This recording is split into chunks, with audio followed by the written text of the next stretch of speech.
do what they do, we may be able to live our lives better, recognize we make mistakes all the time, not be arrogant about how sharp we are or how brilliant we are. God made all of us geniuses. If we get that settled, then we're safe, okay? We're safe. Then we can be humble about the fact that I can see that I was wrong. I give myself 5 times a day unless I need 10. If I need 10, I've got 10. I'm not going to let my day messed up because I was wrong. Okay? Now, the images of the heart, known or unknown images control everything we do. That is absolutely loaded. And everybody out there that has been exposed or touches this and think, well, this is not important what we're doing, is just because it's left brain ox ignorance. That's really what it is, because images control everything we do, and the latest science is recognizing it. The latest. I'm not talking about 75 years ago.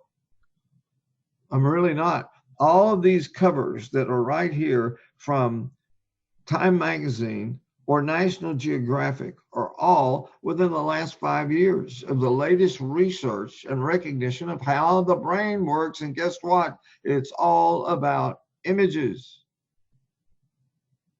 So the gift on the right was right there from the beginning.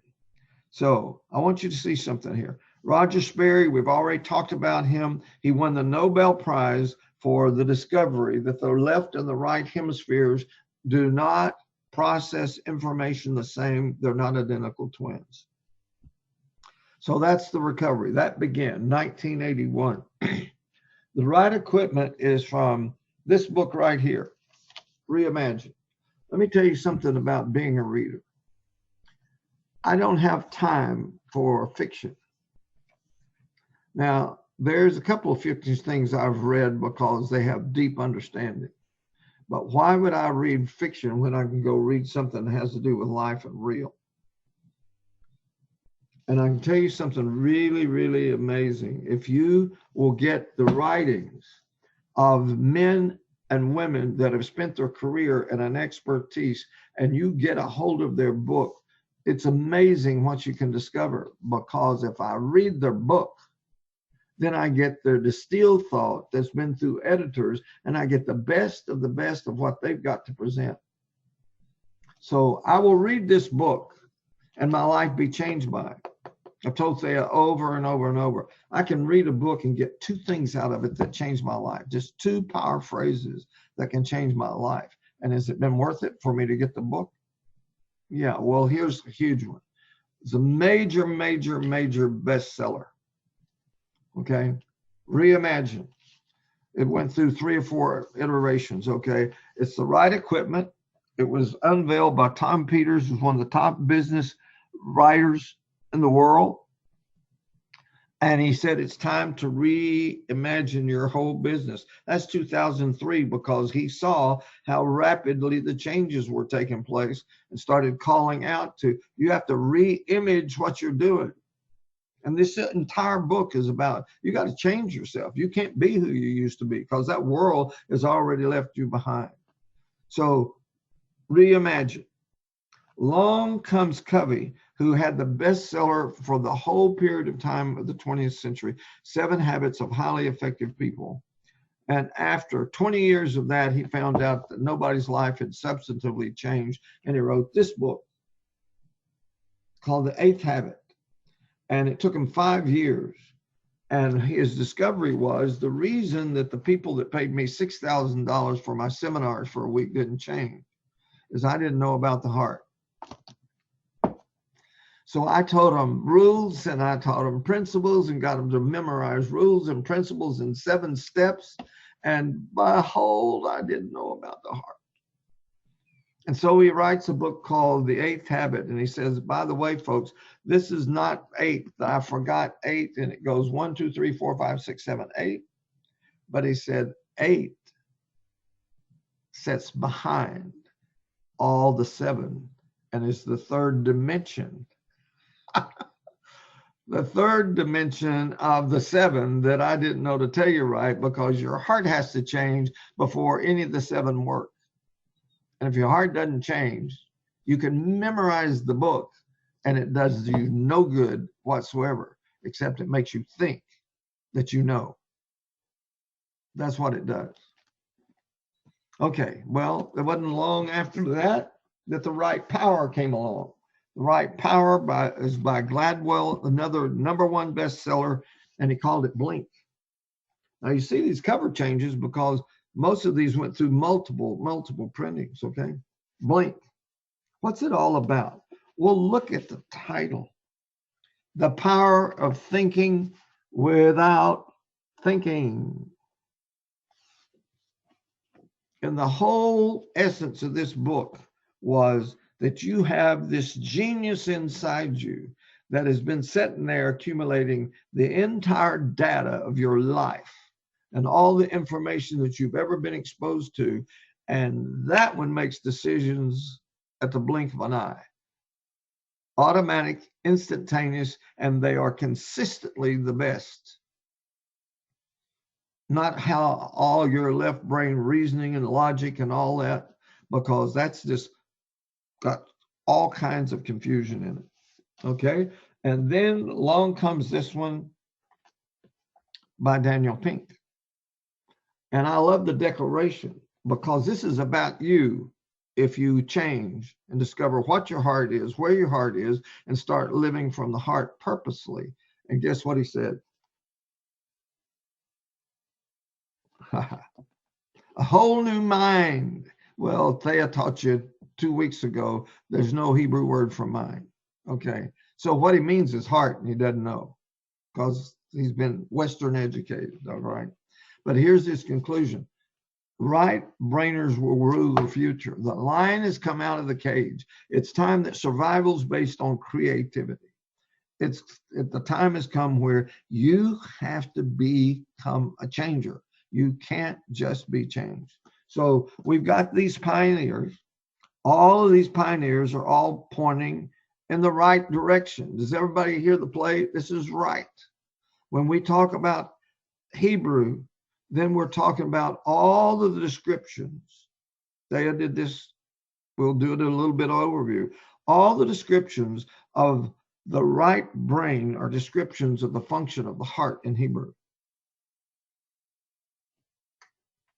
Big deal. So they're all pointing the right direction. However, if we want peak performance, we got to start further back and higher up. And there are no new doors. There's millions and millions and millions of people bought The Secret. Probably many of you bought The Secret. Guess what you discovered about The Secret? It was not a way to get out of the house of your confinement. It was just another door claiming that is the way out. And when you went in the room and spent your money and spent your time, Theo used to spend lots of time going through those doors. Whole lot of time and a whole lot of money going into those doors. And guess what she found every single time? There's something wrong with me. Because if these things are right, there's something wrong with me because this doesn't work.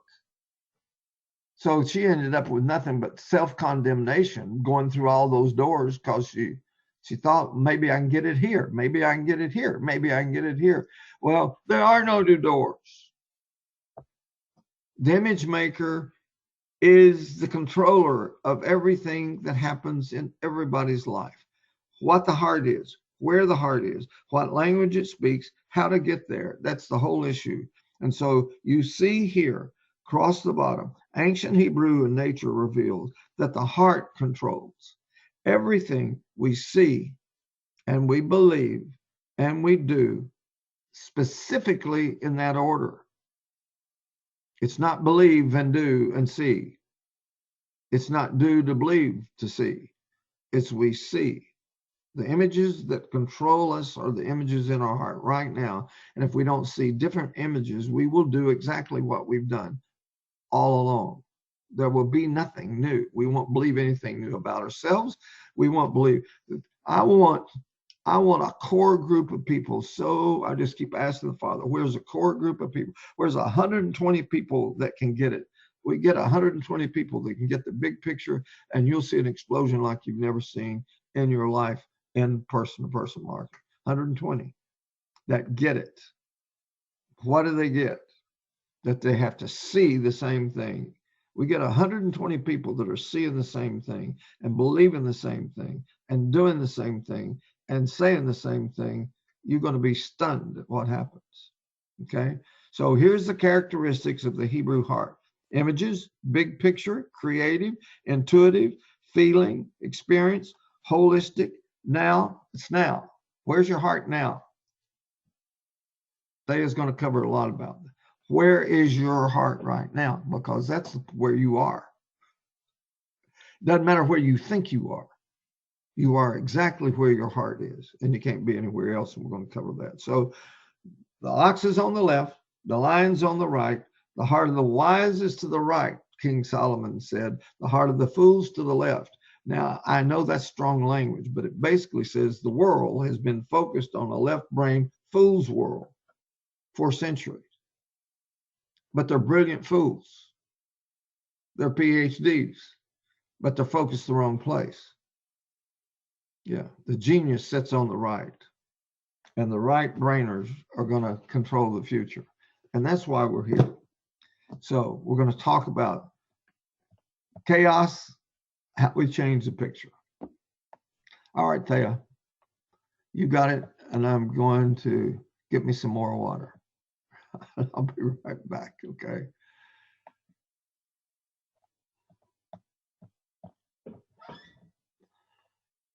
Okay.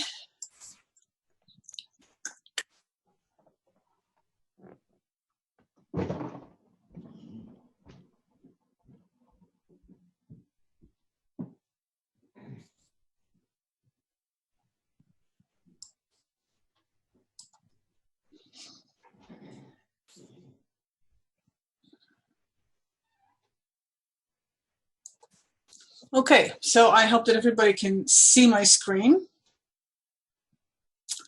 This is where we always start. And this is really important. I remember so well the impact that it had on me when I heard Larry say this the first time I heard him speak about the rediscovery of the heart, that he started with this, the Lion's Covenant. If you can say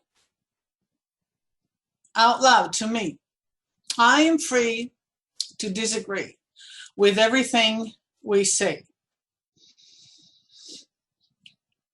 Larry has been doing these kind of seminars now for over 30 years, and he's always begun with this agreement.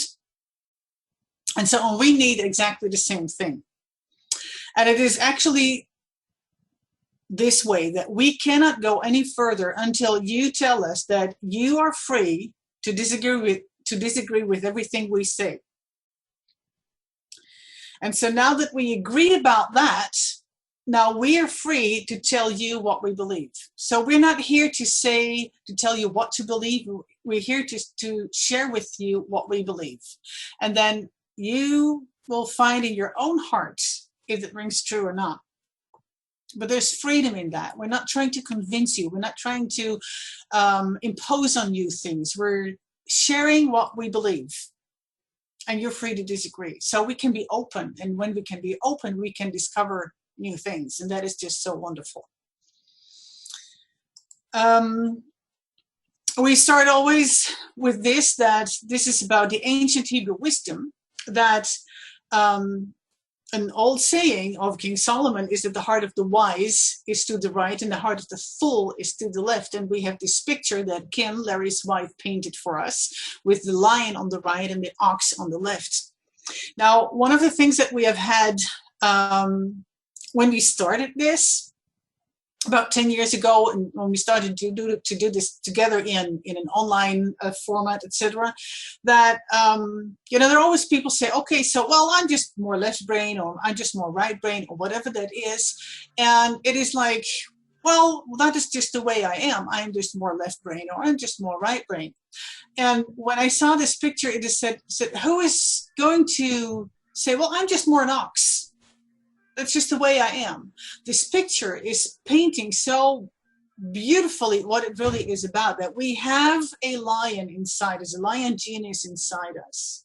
And as Larios already said, that this was on that page of the Rediscover the Heart, that lion has been caged, that lion genius has been caged through everything, through our culture and our entire life, and we will be getting that more and more and more.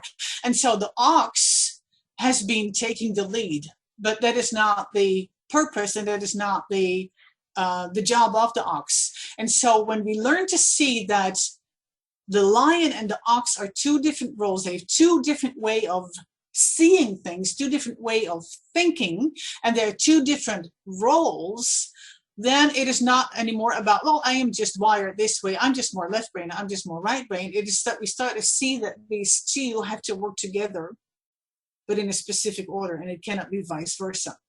So the ancient Hebrew words, the heart of the wise is to the right, where the lion genius is, and the heart of the fool is to the left, that is the ox thinking that he is the genius, that he is the one in the lead, that he is the one that makes the decisions. So what is the role of the ox, of the lion, sorry. The lion is the majestic lion. He is the king of the animal kingdom. It is the preeminent emblem for rule, for leadership, and for monarchy. The lion is wild, and the lion is king. He is wild and disruptive of the status quo. He is the out-of-the-box thinker. It is his nature to look at the world from a different point of view than the ox, which really means that if there is to be peace in the kingdom and peak performance, the ox must submit to the lion. What is the role of the ox? The ox is the powerful ox. It's the symbol of the soul body outer man. It is the first domesticated labor. He is strong, he's consistent, and he's methodical. The ox is the one who is executing the plan. A rich harvest comes from the strength of the ox. He is a doer. He is not the creative thinker. That is the lion. But he's the doer, which means that until the ox, the doer, the one who is executing, strong, consistent, and methodical, until the ox engages, the lion's vision is unfulfilled. Which really means that we really need both for peak performance, but they need to be in the right order. So now a little bit of overview. So this is always the setting that we'll start with. This is what it is about, the lion and the ox, and we need to have that agreement. A little overview of what we covered last time. Our problem is that our schools, our industries, our organizations, our self-help programs, and our religious institutions, and we can even say our psychology, etc., etc., etc., everything that is in the self-help, in the improvement business, motivation business, they have not known or taught us how to use our most innate God-given ability. Now, please consider this claim carefully. Is this true? Because if it is true, then peak performance is impossible without finding that God-given gift and mastering its use. And that is what we hear about. So if it is true, then nothing is more important than finding the ancient path that leads to the rediscovery of the heart. What the heart is, what it does, what language it speaks, where the heart is, and how to get there. Those are the 5 things that we need to rediscover, okay?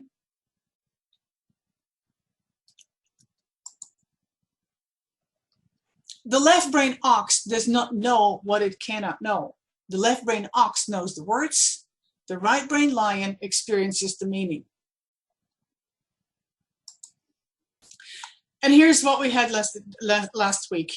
The ox does not know that there are 2 lives. As we said, the ox doesn't know what it doesn't know, right? The ox doesn't know there are 2 lives.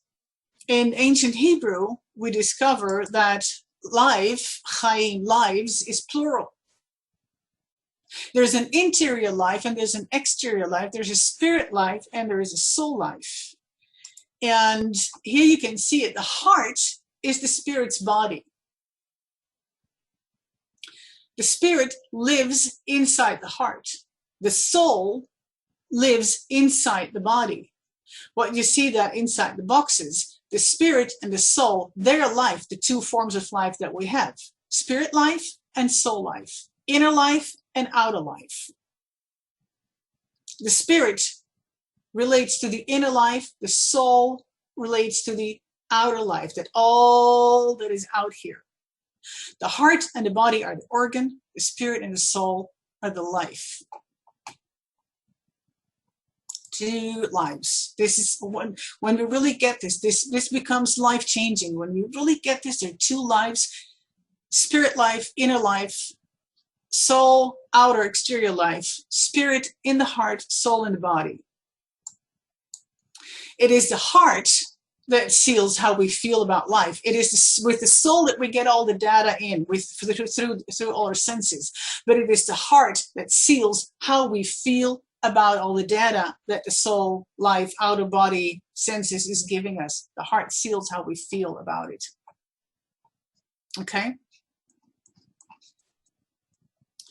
So if you compare what is it that is going on in the outer man, in the soul body, it is 100 million sensory receptors. It is what we see with these eyes. It is what we taste. It is what we hear. It is what we smell, and it's what we touch. 5 senses, they relate to the external world. And there is an incredible amount of data that is coming in through those sensory receptors. But soul symptoms are erroneously viewed as sources. So we have everything that is about the self-improvement is about changing your surface thoughts, changing your conscious beliefs, behavior modification, emotions, and willpower. That is all out there belonging to the soul symptoms. That is not where the source is, because it is the heart who is feeling, who is deciding on what we feel about these things, okay?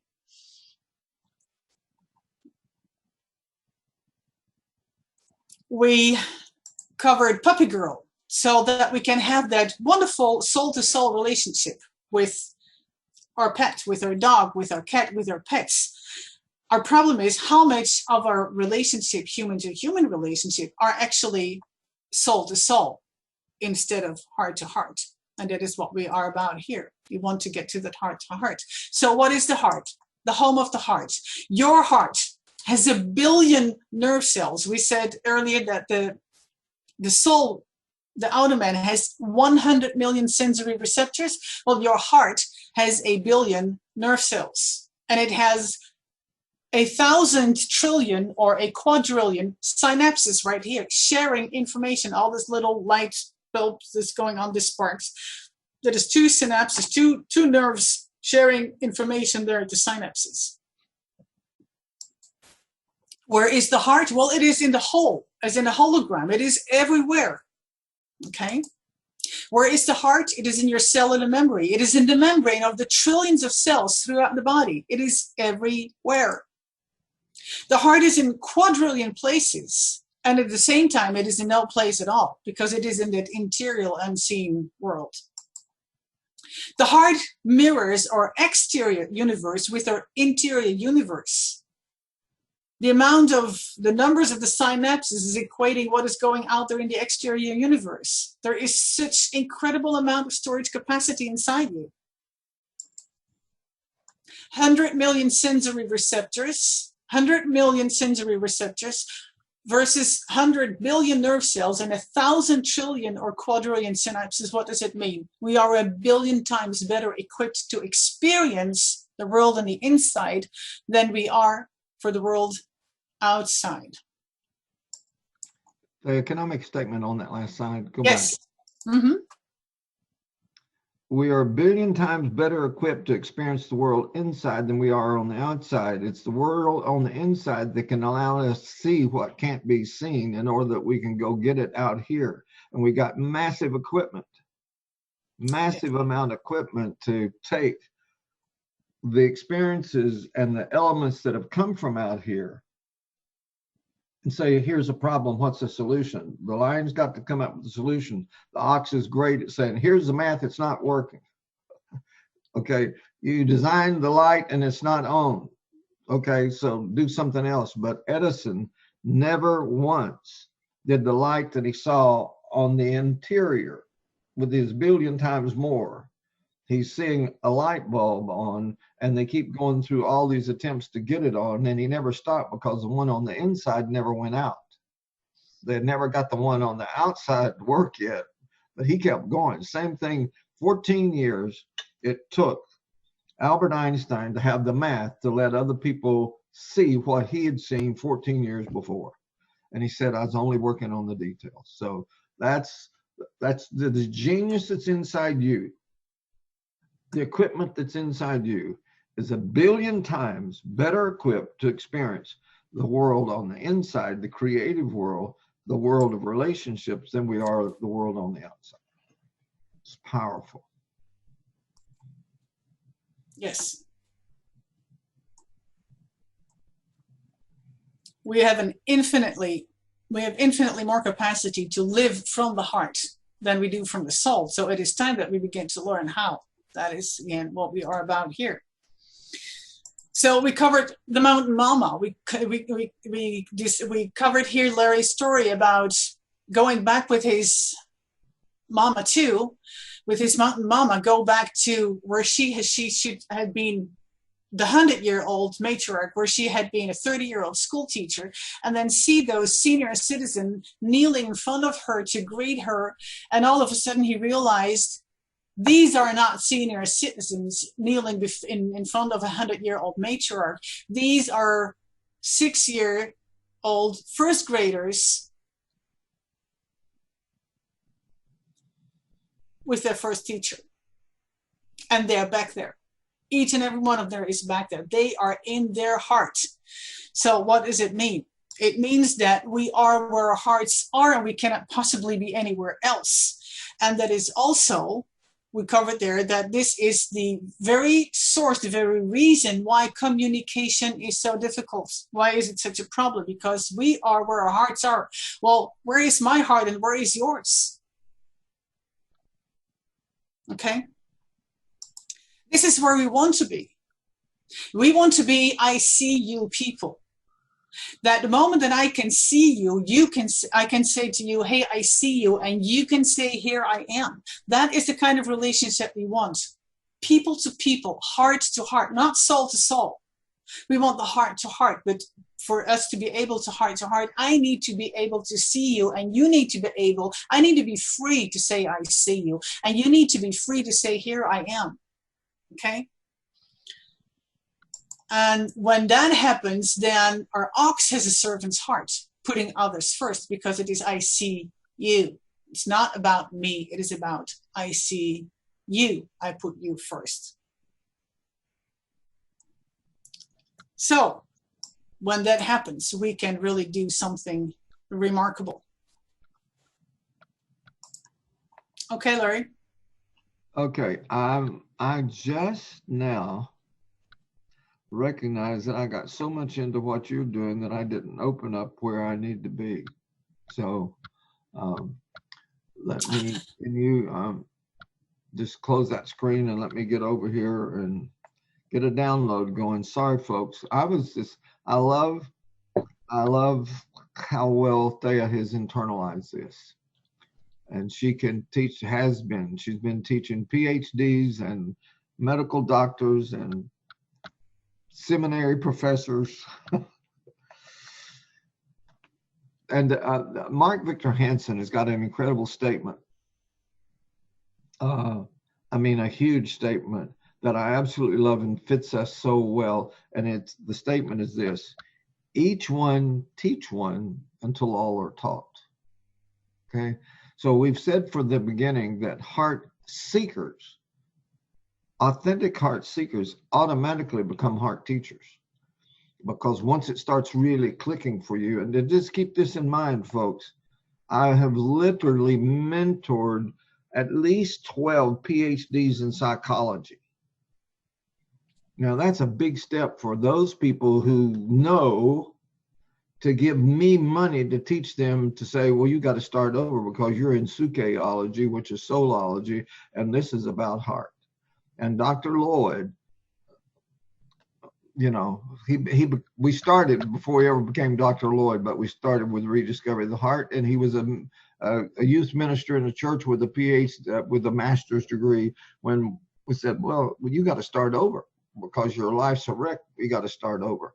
So anyway, now, as we get ready to hop into where we're going today, the emphasis that we're wanting to place today to get us, this is all about life, but I really am wanting to cause us to recognize this more and more from the marketing perspective, because that's the critical world that we're in right now. My life right now is focused on trying to get as many people's lives impacted and changed, both physically and mentally, and that always means heart to me. It doesn't mean what we think of mentally, and economically. That's why we're here. It's not another deal, okay? If you want a deal, I'm sure you can find hundreds and hundreds of deals that are promising you can make money if you just will promote this product or this service. Hundreds, okay? That's not what this is about. We're not about another deal. We're about creating a movement that literally impacts the world. And you have a huge role that you can play, okay? So I'm going to start with, we always, in fact, Thea, could you go tee up that little piece of the fractal? Mm-hmm. I'm going to encourage you, if you want to be one of the 120, I'm going to say it's going to be essential for you sometime to slow down and watch Hunting the Hidden Dimension, not just this overview that we do, because if you watch it a couple of times, it's going to allow you to start getting on the interior, the inner man, not the outer man. Not, oh, I've seen that. Well, I've seen it. I've probably seen it 10 times, okay? Things that are worth seeing need to be seen multiple times if they're worth seeing, because that's what it takes to get the images of your heart changed. Because if it's worth seeing, it's coming as something that's new to be seen, or often contradicting what you already see.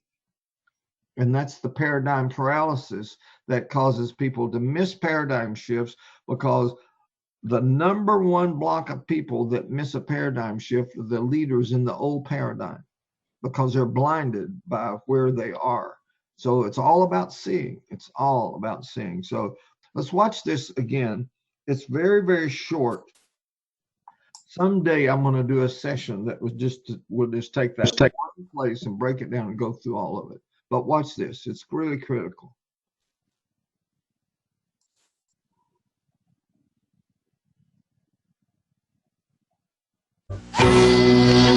You can find it in the rainforest, on the frontiers of medical research, in the movies, and it's all over the world of wireless communications. One of nature's biggest design secrets has finally been revealed. My God, of course, it's obvious. It's an odd-looking shape you may never have heard of, but it's everywhere around you. The jagged, repeating form called a fractal.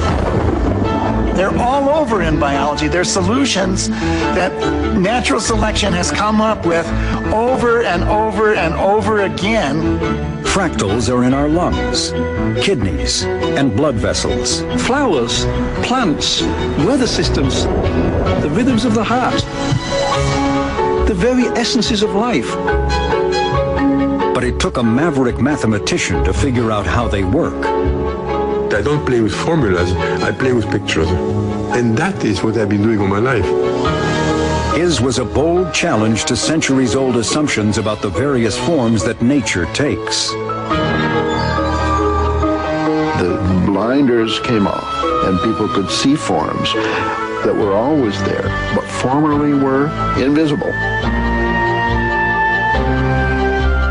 Making the invisible visible. Finding order in disorder. What mysteries can it help us unravel? Coming up next on Nova, Hunting the Hidden Dimension.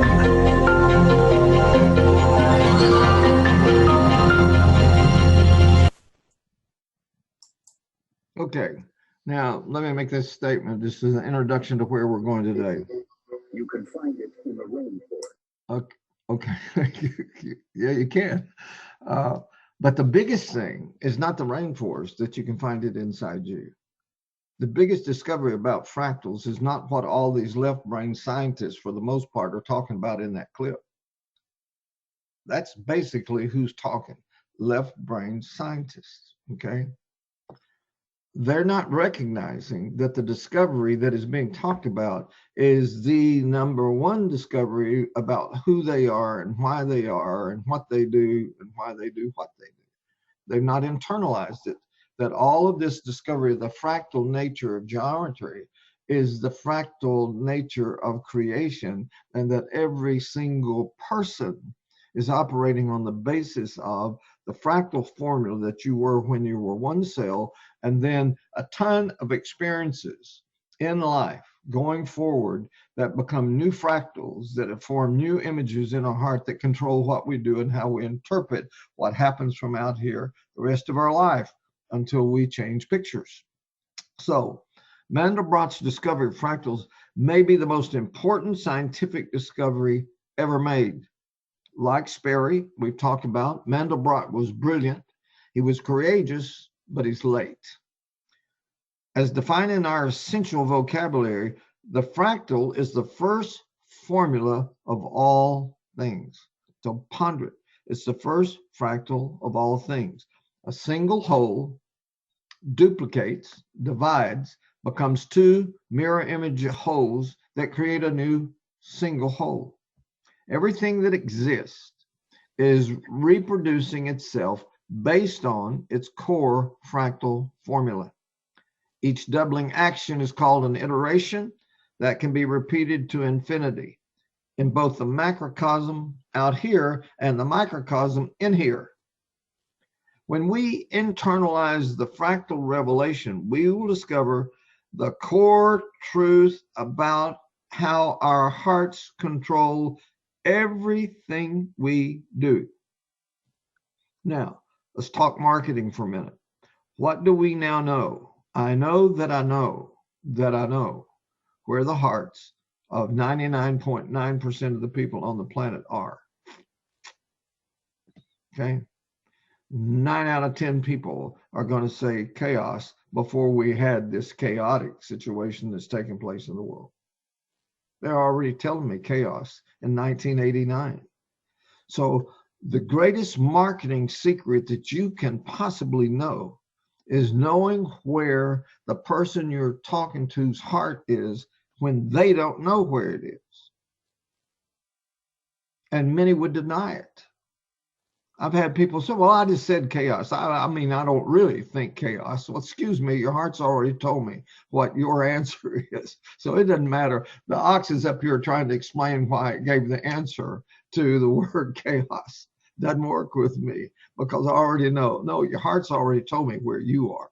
You're out here trying to say, no, I'm not there. I'm somewhere else. I'm a positive thinker. That's not where I really am, but I said chaos. Oh, excuse me. All right. So that doesn't work with us. Okay. So let's think in terms of this. If we know that that's where the average person is, then how do we help them by touching it and then offering a solution to it?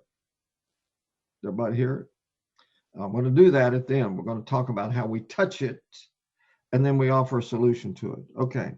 So I'm beginning to see the fractal essence in more and more places. And the more I see it, the more I understand its meaning. The more I see fractals, the more I understand what fractals mean. Like E equals MC square and holograms and images, fractals are everywhere in everything, and fractals operate in pristine mathematical perfection according to the exact same formula without variation. And we just saw the best presentation on that subject from an outer standpoint, which is in Hunting the Hidden Dimension. So understanding fractals is essential for releasing the line and the rediscovery of the heart and for 21st century peak performance. Don't understand fractals, you can't get to where the genius inside you is capable of getting. Nothing that we teach here is difficult. It's different but none of it's difficult. You're a genius. You were designed for this. You're equipped for this. This is about how you're equipped. And it's not about how some smart people are equipped. It's how everybody is equipped. Everybody. Mandelbrot's discovery gives us a stunning revelation of how our hearts are controlled by previous images which are accepted as true. Previous images accepted as true. Now, there are 5 foundational insights that we're going to talk about today that are determined by fractal law that govern the heart. So we're going to go through each one of these. The first one is we are where our hearts are. You can't be anywhere else. So that's one. We are where our hearts are. The second one is we don't see things the way they are out here. We see them the way we are. Big deal. Number 3, what we believe in our hearts is what we really believe. It does not matter at all what you say with your mouth. Affirmations are dangerous. You know why they're dangerous? Because your heart can say, you told me that yesterday. You told me that yesterday. You told me that yesterday. You told me that yesterday. But nothing's changed. I still see things the way I see them. Okay. So every day and every way I'm getting better and better does not work. It's a nice mantra, but it doesn't work. Why? Because it doesn't change the heart. The heart says, well, that's a lie. That's a lie. I don't believe that. I don't believe that. I don't see anything any different because somebody told you to say every day and every way I'm getting better and better. Doesn't work. What we believe in our hearts, what we really believe. And we are where our hearts are, and we can't really be anywhere else. It's a big deal. We are where our hearts are, and we can't really be anywhere else. And the 5th one is huge. They're all connected, but the 5th one is this one. Our hearts make decisions automatically and instantaneously, and the soul doesn't get a vote. The outer man can think it's getting a vote, but the heart goes boom. So, from a marketing standpoint, if you are approaching somebody that you know that has got their own deal and you're going to approach them with another deal, then guess what? The vast majority of people you're going to talk to are going to be saying no automatically and instantaneously. If you go to people that tried for years to make money in person-to-person marketing and were among the 97%, the millions that fail, they've got a no in their heart. The instant you say anything that is like this has to do with multi-level or network marketing, you've got millions that say no instantly. And it's not their intellect, it's their heart saying, no, I've been there, done that, the pain and the anguish, I'm not doing that ever again. You're getting no more of my money and I don't have any money. That's the world we live in today, okay? So every piece of data that comes from our soul's 5 senses, they had just said this, every piece of data is interpreted by the previous images that are in our heart that have been accepted as true. It doesn't matter whether they are true. If your heart's accepted a certain image that's true, then the interpreter is those what? Quadrillion synapses that say, I'm going to interpret what this 100 million receptors are telling me is coming out here as a smell or a look or what have you. This is so huge. Every significant new experience, true or perceived by the believer in our hearts, begins a new fractal. Now, what I just said, I'd love for us to be going to questions and answers. It's just not, there's not the environment for it. But let me say it again. Every new experience, true or perceived true by the believer in the hearts, begins a new fractal. Okay, there it is. The new sealed image is programmed to replicate itself by doubling its territory each time it can interpret current data from one similar experience to the next. That's how that fractal repeats. Boom, boom, boom, boom, boom, boom. So this is what it looks like. You have an experience, and that experience establishes a new fractal, and until that fractal change, every single smell or sound or feel or look or taste will be interpreted from that new fractal. You don't get a vote. Your heart's going to vote automatically and instantaneously. You may think you're going to override. The soul never can override the heart, has no chance of overriding the heart, because the soul said, this is what I'm going to do right now because I'm aware of what needs to happen right now. Like, I'm not eating any more ice cream at night. Okay, that's after I just finished my ice cream, right? I shouldn't have done. Kim says, Larry, the wrong time to eat ice cream. We're about to go to sleep. And I say, you're right. I won't do it anymore. Well, that's my soul right here, right now. My heart's saying, maybe not you, baby, but tomorrow night, somebody's going to get up and get ice cream. Who's that somebody? The one in control. And the one in control is not the one last night that said, you're right, because I just had my ice cream. It's not that one. Okay. So this is really, really, really important. The new sealed image is the new interpreter of the data that relates to that. And the original experience, please hear this, the original experience is reactivated, it's reinforced, and it's multiplied to infinity by every future event that experience is interpreted by the first image in the heart. Let me do it again. The new sealed image, the one I'm wanting you to be able to leave this broadcast with today. I want to give you one from a marketing standpoint.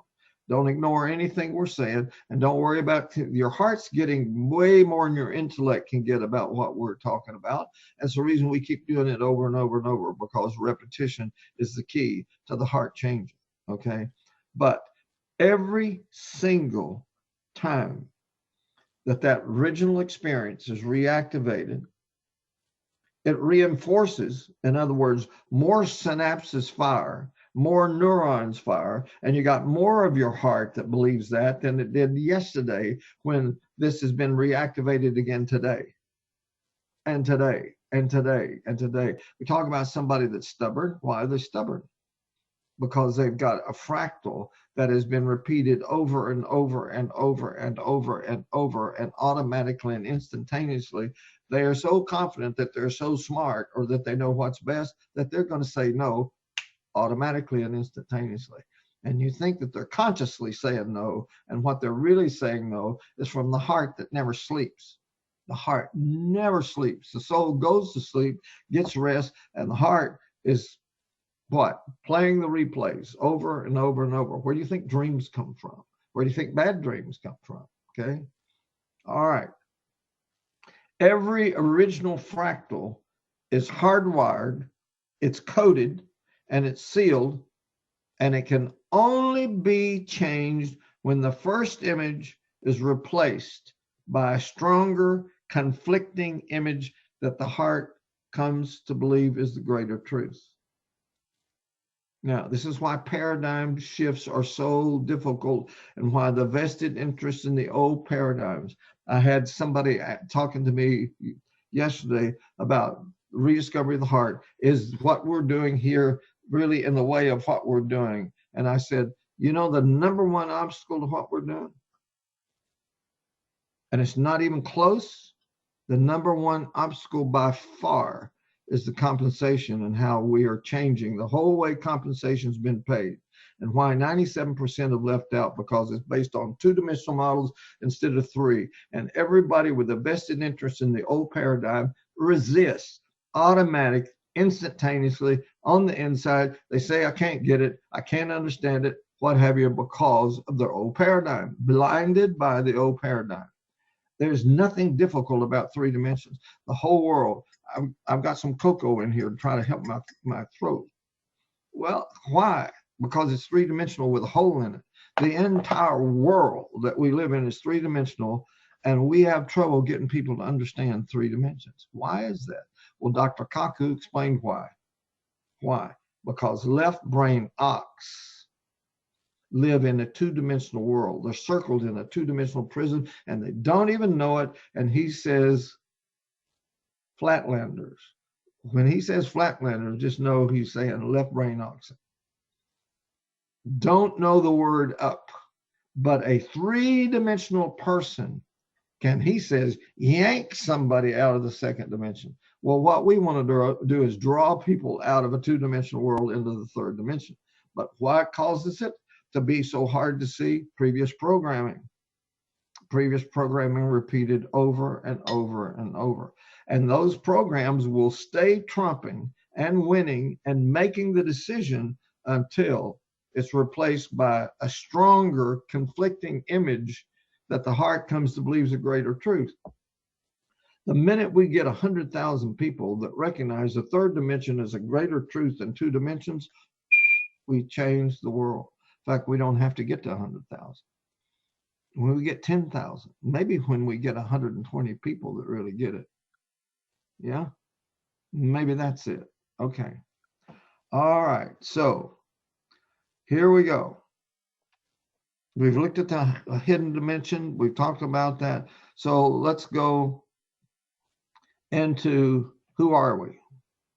We are who we are in our hearts. Okay. So known or unknown images are going to control everything. Just keep it here for just a minute. This is so, so important here. Now go back to the one with the 4, please. I mean, with the heart ends, the next one down. It's got all of that. No, one more. That's all true, but right here. The source of all issues is heart. That's the source. They are covered well. The soul is viewed by most people as this is the source. Well, no, it's not the source at all. The source is interior thoughts, not conscious thoughts. It's how you really feel. It's not what your emotions are, because we can all emote things that are artificial. I was taught this years and years ago, and it was absolutely amazing, because I watched people whose humor always had to have a victim. You know, I was one of those people. I think the father told me one time, Larry, you're not funny. Well, I thought I was funny. I always thought I was funny. But what he said was, but there's always a victim of your humor. You've always got somebody you're making fun of or cutting something about. So I watched it. I've watched it through the years where somebody in that same kind of thing makes a joke about somebody else in a group of people, and watch the person that the joke is made about laugh with everybody else. And then I've watched them close and they never laugh again. And they're not there anymore. Why? Because their soul emoted laughter because they didn't want anybody to know how bad that hurts. But what got activated at the feeling level. In Hebrew, there's a big distinction between feelings and emotion. Feelings are in the heart, emotions are in the soul. There's a big difference between reaction and responses in Hebrew, because reactions are things that can take place automatic, instantaneous, wrong because of the data that comes in, and responses take a matured place that is free from having to react. I'm free to decide what I'm going to do. It's not automatic and instantaneously that I defend myself or protect myself or what have you. And the editor that interprets every single thing. So here's a grandson. Where is he? He struck out. Look, could have won the game. He pitched the bad thing. He lost the game. And that single event can be controlling his life the rest of his life if that doesn't get healed, if it was a big enough experience. And we've all got them. By the time we're 7 years old, we've had millions of fight or flight situations, okay? So who are we? We are who we are in our hearts. So why are so many of the issues of life out of control? Because the control center is buried where the soul can't go. This is so huge. Why are so many issues of life out of control? Because the control center is buried where the soul can't go. An event takes place in the exterior. So how do we determine what to do? Well, our soul body sensory receptor sends those signals to the heart's image maker to interpret and determine the required action based on previous experiences. Only then will the soul body begin to express what the image maker sees. The trigger may be a scene, a sound, a smell, a taste, or a physical touch. When the sensory signal is interpreted by the heart as the previous experience, oh, please, please. When the sensory signal is interpreted by the heart as the previous experience, we express how our heart feels about the previous experience, not the current one sending the signal. Folks, this can change your life, my life, and the life of everybody and set people free. You don't have to go spend days and days and dollars and dollars and dollars letting somebody pay somebody big bucks to listen to you say the same things all over and over and over, and no transformation and no change takes place. This is pretty simple right here. When the sensory signal that comes out here is interpreted by the heart as the previous experience, we express how our hearts feel about the previous experience, not the current one sending the signal. So how many times have you been someplace? You could be at Thea's house, you could be at my house, and you say, how did Larry react so strong to that? How did Thea react so strong to that? It's not that. It's what that triggered on the inside that is unhealed and is still hurt, because it activates that place automatically and instantaneously at the heart level. And that's where we are. That's where we are. That's 6-year-olds in front of a 30-year-old. That's where they are. Where's their body? Out here. Where's their hearts? Their hearts are 70 years back. Okay? As we're beginning to learn, ignorance of the heart has caused us to lose the meaning of many words. They covered this well when we did the bar and mid-bar, when we covered that. When we lose the vocabulary, the meaning, when we lose the experience that a word describes, we lose the meaning altogether. We can be left with the definition, but we no longer know what the word means because we don't know what the heart means.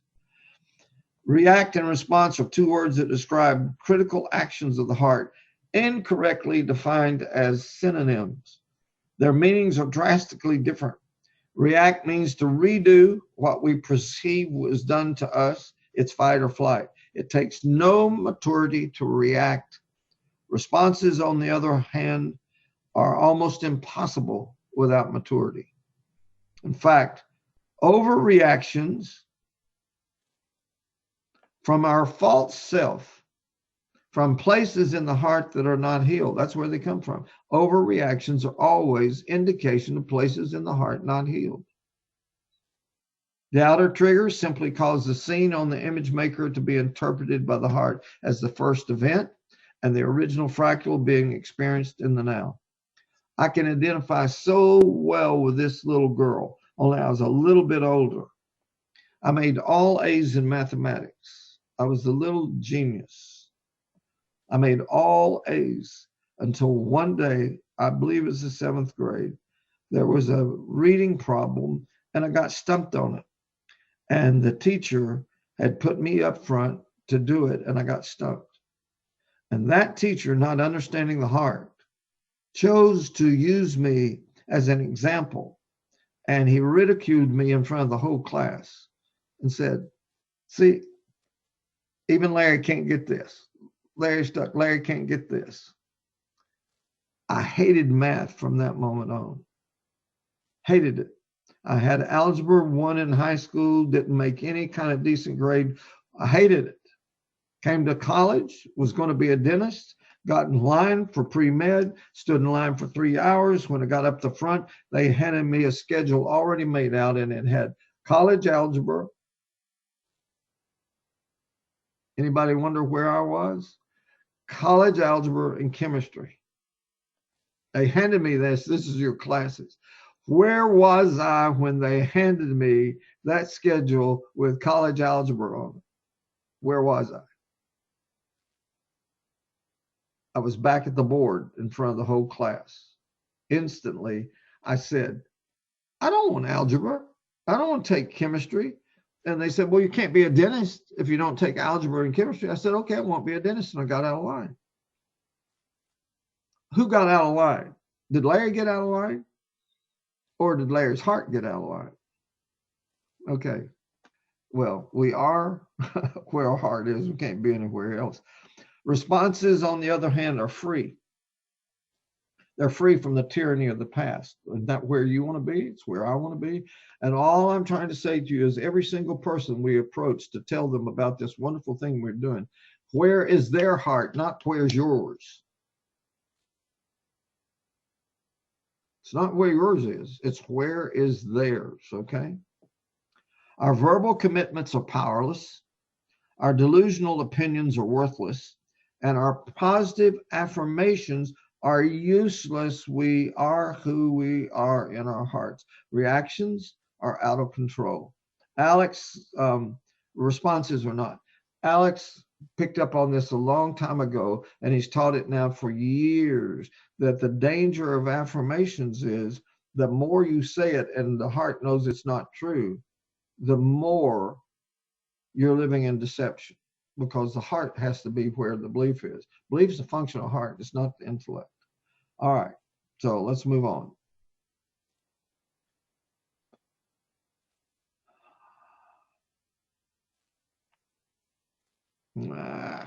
Boy, I hate to miss this, but I'm gonna go on.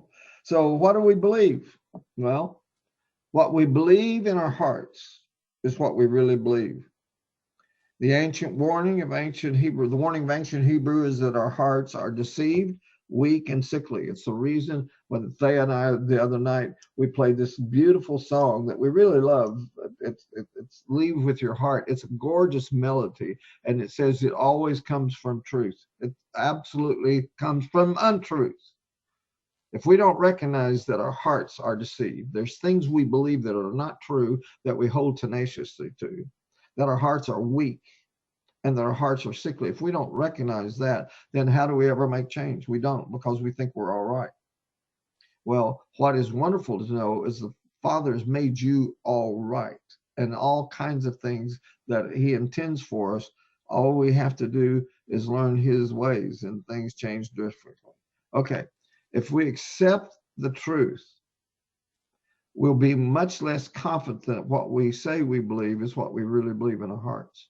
I'll tell you about a prayer that I prayed for years. Father, teach me what I need to see or learn, new things I need to believe. I can get lots of people to say, yeah, I'm for that. But here's the big one. Teach me what I believe that's not true.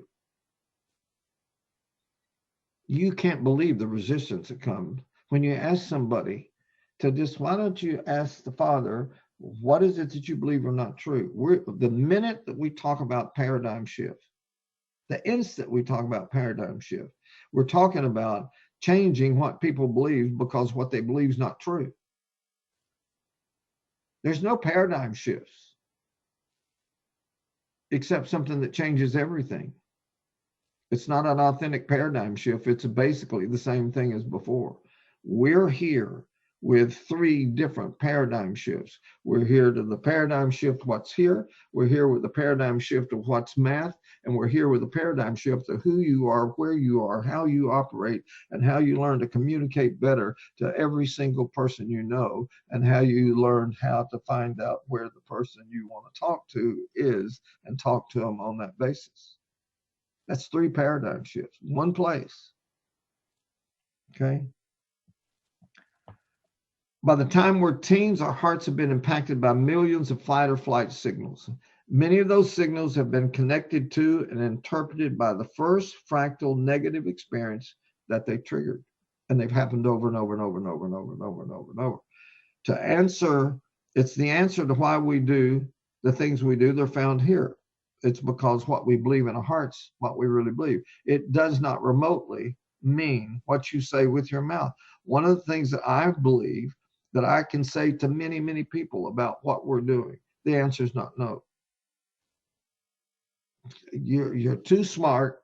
We're at too critical place in history. You don't know hardly anybody that doesn't recognize or should recognize they need a home-based business. And they need one based on a model that works, not one that leaves out 97% of the people. If you're going to try to introduce them to a home-based business that leaves out 97% of the problem, people, you've not solved a solution for anything. That's nothing. But everybody needs a home-based business. It just needs to be based on one that works for people that work. So this whole aspect of what we believe in our heart is what we really believe. Explains why soul affirmations, behavioral modifications, and willpower are so impotent. We can promise to change all we want. We can try to change as hard as we can. How many of you have tried to change? Repeat every day, every way, I'm getting better and better until we're blue in the face. However, we will never change if we keep seeing and believing unchanged images on the screen of our heart. If you could use one word to describe the world we live in today, what one word would you choose? And you say chaos. You can't tell me anything different in the future. All the words to explain. Joe explaining why he heard a bell. All those things. The ox is always going to try to give an explanation, but it's based off the ignorance of the ox, not the knowledge that the heart's making decisions automatically and instantaneously at the speed of light. So let's watch this. Let's step into another seminar setting. And we're in a high ceiling conference hall, and I've just laid a 2-inch thick, 4-inch wide, 10-foot long piece of metal on the floor. It won't break. I now offer to pay you $100 if you can walk across without falling off, and you pay me $10 if you fail. How many of you take the offer? Every time I've done this in a seminar setting, the audience takes a hand. I'll do that. You pay me $100 if I can go 10 feet? Yeah, okay. Now let's do something different. Let's get the 20-foot high rack that's used to maintain the lights. And let's lay the same piece of metal between the connecting sides. And I'll give you $250 if you can walk across without falling off. You pay me $50 if you fail. Now, how many want to try? We lose 80% of the audience. 80% of the audience. I don't want to be up there, 20 feet up in the air, and I've got to walk across that without falling off. Guess why? Their image maker already has got them falling off.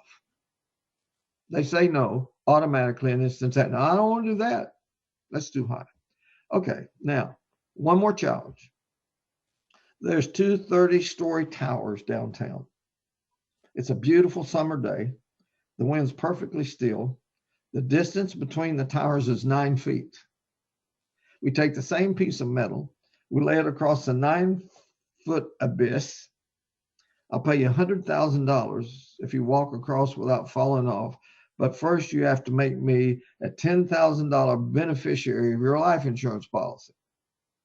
Now, how many want to take the death-defying stroll? Well, now only a couple of left brain oxen thinking conceptually in their comfortable seats raise their hand. They would never do it if they were on the roof. Why? Because their hearts can't see the 10-foot piece of metal. It's too busy looking at the red blotch, the familiar-looking corpse 30 stories below. You can't step because your heart won't let you step. I used to love to dive out of a tree over the water in the mountains of Kentucky, over a river. I was so little. I was 5'3" when I started college. I climb up there and I dive out from 20 feet. And I've had champion football players crawl up there with me and then crawl back down. They could not jump because that 20-foot water looks like concrete. It's a heart issue. Okay. That's just amazing. So each paralyzing, equally paralyzing from the view of the top of a 30-story tower is any view that our false self perceives as a threat to our program beliefs. What we believe in hearts, what we believe. And if we believe something's going to harm us, that's the same as being 30 stories up, said, I'm not taking a step here. The heart makes the decision. How quick? Automatically, instantaneously. So believing is not a mental activity, nor is it an intellectual concept. Believing is a function of the heart. And ancient Hebrew reveals that a belief is what our heart have accepted as true. Doesn't mean it's true. Discovery here requires quality time, genuine honesty, but here are a couple of effective ways to find out what our hearts really believe. First, shut off your cell phone, find a quiet spot, and place a peaceful scene on your image maker. Now, ask the Father Mentor out loud, what do I believe that is not true? Wait and listen. Listen, don't think. The answer we can trust is the one we hear, not the one we edit. Oh my. In the beginning of this exercise, the best evidence that we have heard correctly will be an instant disagreement. That can't be right. No disagreement means no conflict, and no conflict means nothing hidden's been revealed. What do I believe it's not true? What do I believe it's not true? Do you believe 97% models of compensation models, you believe that's true and good and what people need? What do you believe it's not true? Second, list 3 things that you claim to believe that our actions prove is not what we believe. Once we become aware of what we really believe or need to change, we use our image maker to see ourselves actually performing the new behavior. This is not soulish behavioral modification, which does not work long term. This is hard exercise, which is repeated, will produce a new fractal, which becomes life-changing. Okay, why do we do what we do? Well, another reason is we don't see things the way they are, we see them the way we are. From time to time, someone blind from birth has experienced the joy of gaining their sight. It's great, but they can't see. The shocking truth is the eyes are not the seer. They're only the camera that catches the light reflecting from the external world. The retina, or the film, converts the outer images into digital signals, which are sent to the real seer who resides in the visual cortex. The neurons in the numerous movie theaters of our heart then decide, based on previous images and understanding, which self-preservation scene best interprets what the incoming signals are and what they mean. The person restored to sight is like a baby who has a wonderful, wonderful camera with an undeveloped developer. In other words, babies do not see things the way they are. They're seeing things the way they are as babies. That's the same way with all of us. We see things the way we are. It's not the way the world is. We see them the way we are. Once again, the physical fractal reveals a stunning ancient Hebrew heart truth. As we've seen over and over, the heart interprets the external data based on previous experiences. and places the scene instantly on the image maker screen that will direct first the internal and then the external response. It's the reason I say, if you say to all kinds of people that we've got a wonderful, wonderful new, and we use the wrong words, you're going to get tons of people that are going to say no automatically and instantaneously. And it's not their outer man that's deciding, it's their inner man's deciding immediately based off previous experiences. How do you say to somebody that has tried over and over and over again, try one more time? Deming called that insanity. He said, don't try harder. Stop trying harder. Find out what's wrong and fix it. Okay? That's what we're here to do. So, this is so simple, yet it's so profound. We don't see things the way things are. We see them the way we are. The truth can be really challenging when we rediscover the heart. If we can see the liberation this insight promises, then we'll find the courage required to exercise the freedom that lies ahead. We don't see things the way things are, we see them the way we are. If we're going to rediscover the heart, return to the land of our birth, embrace the gentle revolution, experience authentic transformation, and release the lion, we have to become like little children and start over every morning. And there's no hope for the fragile ego, false self, that refuses to acknowledge that we're all babies in the way of the heart. That's the reason I said from the beginning, it didn't take Thea long to start saying it with me. I don't know anybody that needs this material more than me. And I run from teachers that want to teach me what they think that I need that they don't need. There's no substance to it. I don't mean that there's not areas of expertise that somebody can't teach. I'm talking about issues of life. I'm talking about issues of the heart. Issues of the heart, I don't know any experts in the issues of the heart. I know none, okay?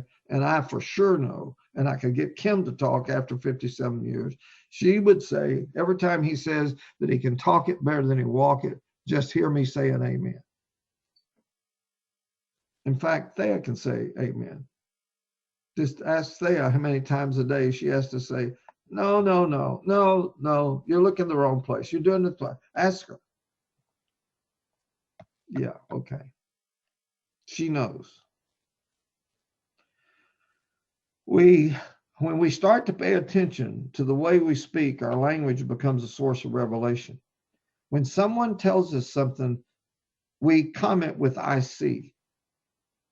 We share or argue about our viewpoints. We change our points of view. We have a worldview. We have an outlook on life. Someone can give us a different perspective to look at things. We search for leaders with vision. We hope for a bright future. We try to figure things out. We get the picture. We worry about our self-image. Others try to depict the images they want us to have about them. Sometimes we don't see the point of an argument. We either see or we don't see the value of something. When suddenly we have a sudden insight, we call that person insightful. All of this has to do, absolutely nothing to do with physical eyesight. These are all expressions that witness to the fact of the function of the heart. How many times in your life have you said, wait a minute, I don't understand. I don't understand. I don't understand. And finally, somebody says it in a way you go, oh, I see. Well, who's the I see that says I see? The one that's no longer blind, the one that's no longer confused, the one that's no longer blinded by the paradigm. Oh, I see. We've said the words that indicate the heart all of our lives without knowing who's really saying I see. Is it the outer person, the soul that's saying I see? Or is it the inner person that says I see? I hope you know by now. Okay. Our hearts don't see things objectively. And all we have to do is have our own personal outlook, because everything we do is based on what's heart seeing. I wish I was more objective than I am, don't you? but I'm blinded by paradigms that cause me to not be objective when I'm insisting that I am objective. You can't trust what the ox says, because the ox is going to make up answers, and the ox is producing the false self. Okay. All right. So we're getting close to getting this covered, and we'll see where we have questions. The next one is, we are where our hearts are, and we can't possibly be anywhere else. So we look at that one. I love this cartoon because this, Kim could say, yeah, I've had this before.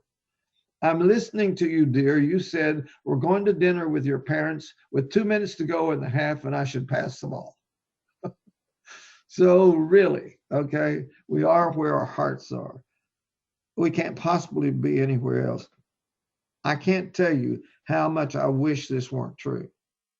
I wanted it to not be true because it's so exposing. Now, let me talk about 57 years with Kim.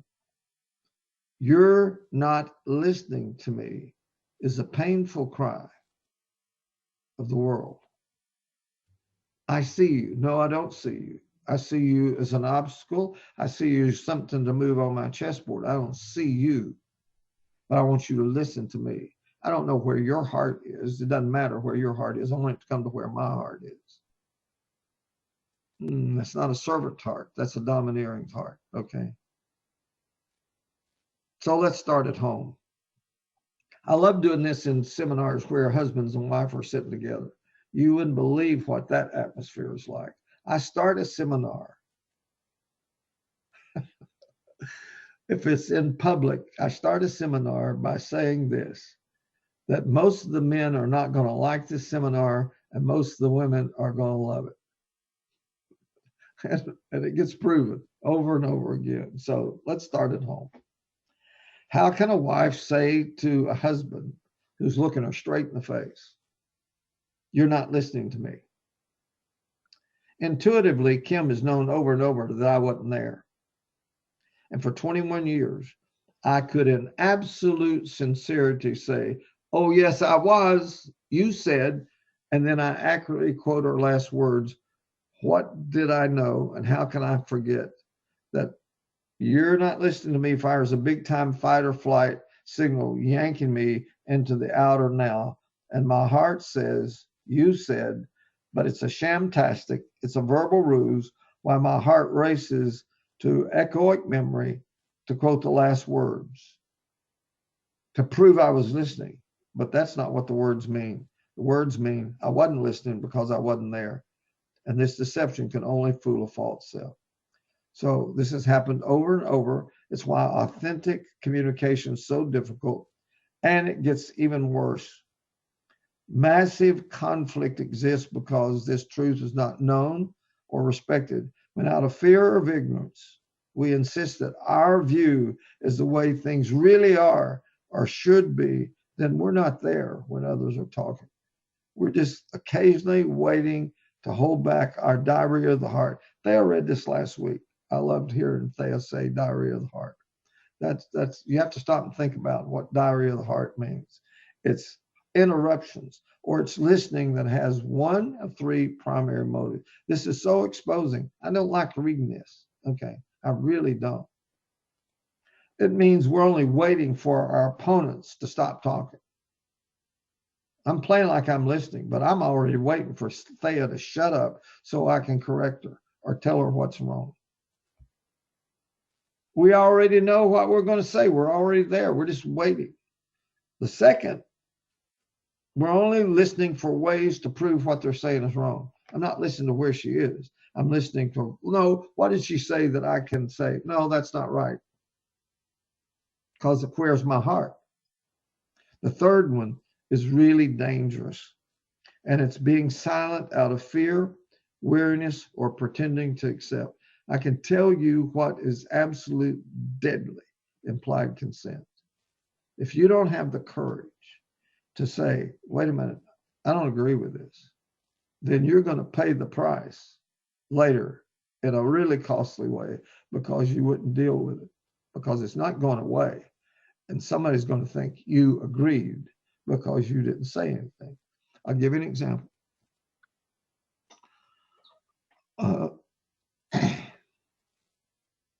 very early, when I was starting to get some of this insight, Kim comes into the room to ask me a question.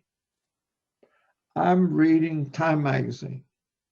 It's about Bill Gates. It's really important information about Bill Gates. It's about his book, The Road Ahead, and that's going to be important. I know it is. I'm near the bottom of the article when she walks in the room, and she says, I need to ask you a question. And I said, okay. Now, I've done this a million times. Okay. And I put the magazine down, and she started to ask me a question. And I went, whoa, wait a minute. Would you like to have my heart? Now, what do you think she said? Of course. Why do you think I'm here? I said, give me just a second. I went back over here. I probably wasn't over there more than 30, 40 seconds. Put the magazine down and said, okay, I'm here. What did I caught myself doing? Playing a game. I caught myself acting like I was listening to what she was saying when my heart had never left the magazine article. Where was I? I was at the bottom of the page. I didn't leave the bottom of the page because she pulled me out here. Now, what was about to happen had happened scores of times before. Let me give you an illustration. What if she said, you know, they're having a sale over at this store on some really special things, and I just think it'd be neat to go over there and get each, we have 4 kids, let's go over there and get each one of the kids this. I'm going to go spend some money on this. We're not done anything like this in a while. And I say, sure, that's fine. An hour and a half later, she honks the horn and she wants me to come and help her get out of the car what she bought.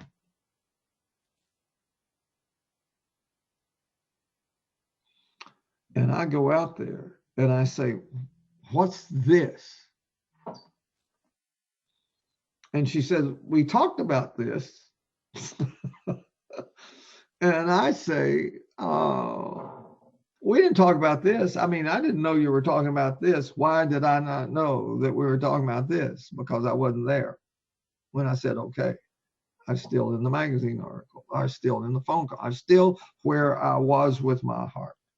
So this is just really, really big. So time and money and trust are forfeited when our souls hide what we feel in our hearts.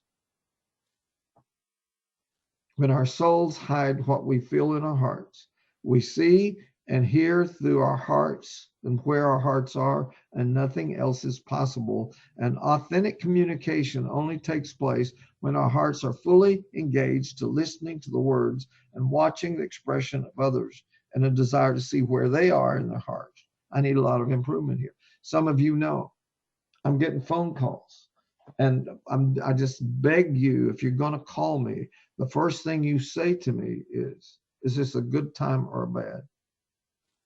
I beg you to do that, because if they are deep into something that we've been working on or wherever it is, and you try to pull me where you are, and I can't leave wholeheartedly where I am, then you're really wasting your time. Jody and I had a wonderful experience with this, and I love Jody because she can learn, and Jody can learn quick. So Jody gave me a call and just wanted 1 minute to answer somebody's question. Said, this is not really a good time. Well, it won't take but a minute. Now, foolish me should have said, Jody, I know too much about the heart, and I'm telling you, now's not a good time. That's what I should have said, but I didn't. So somebody got on the phone. She got somebody on the phone, and they asked a question. It was not a question that could be answered in a minute. It wasn't a question that could be answered in 2 or 3 or 4, because the first answer was not sufficient to let the person understand or get the answers that they were looking for. And I finally just had to say, and the person, one of the persons said, can I ask one more question? And I said, no, I'm sorry, I can't. And I hung up. I couldn't. I wasn't there, and there's critical things that needed to be being done. So I can tell you, you can bring a whole level of respect to people if when you call them, I frequently will call somebody and say, is this a good time or bad? Why would I want to be talking to them at a bad time? Why? I mean, am I calling them? If I got a purpose and a meaning for calling, then I immediately set the table in the right place. If I say to them, is this a good time or a bad time? And if they say it's a bad time, and say, okay, I will be glad to call you back. You give me a time you think would be better, but I'm showing respect. I'm not trying to say, well, this won't take but a minute. No, Jody, I'm not picking on you. Everybody that tries to push through somebody that says it's not a good time is foolish. I'm not saying they're a fool. It's ignorance of where the heart is, and it's trying to push your way in. It's not a servant's place.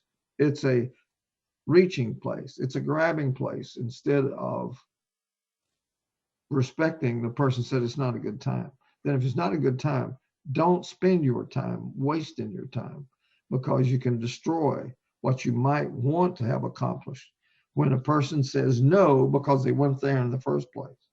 And they don't even understand what you're saying because they're not halfway listening, and they saying, oh, this is another deal, or I've got a better deal. Or, I mean, all that is what you get when you don't have a person's heart ready to listen.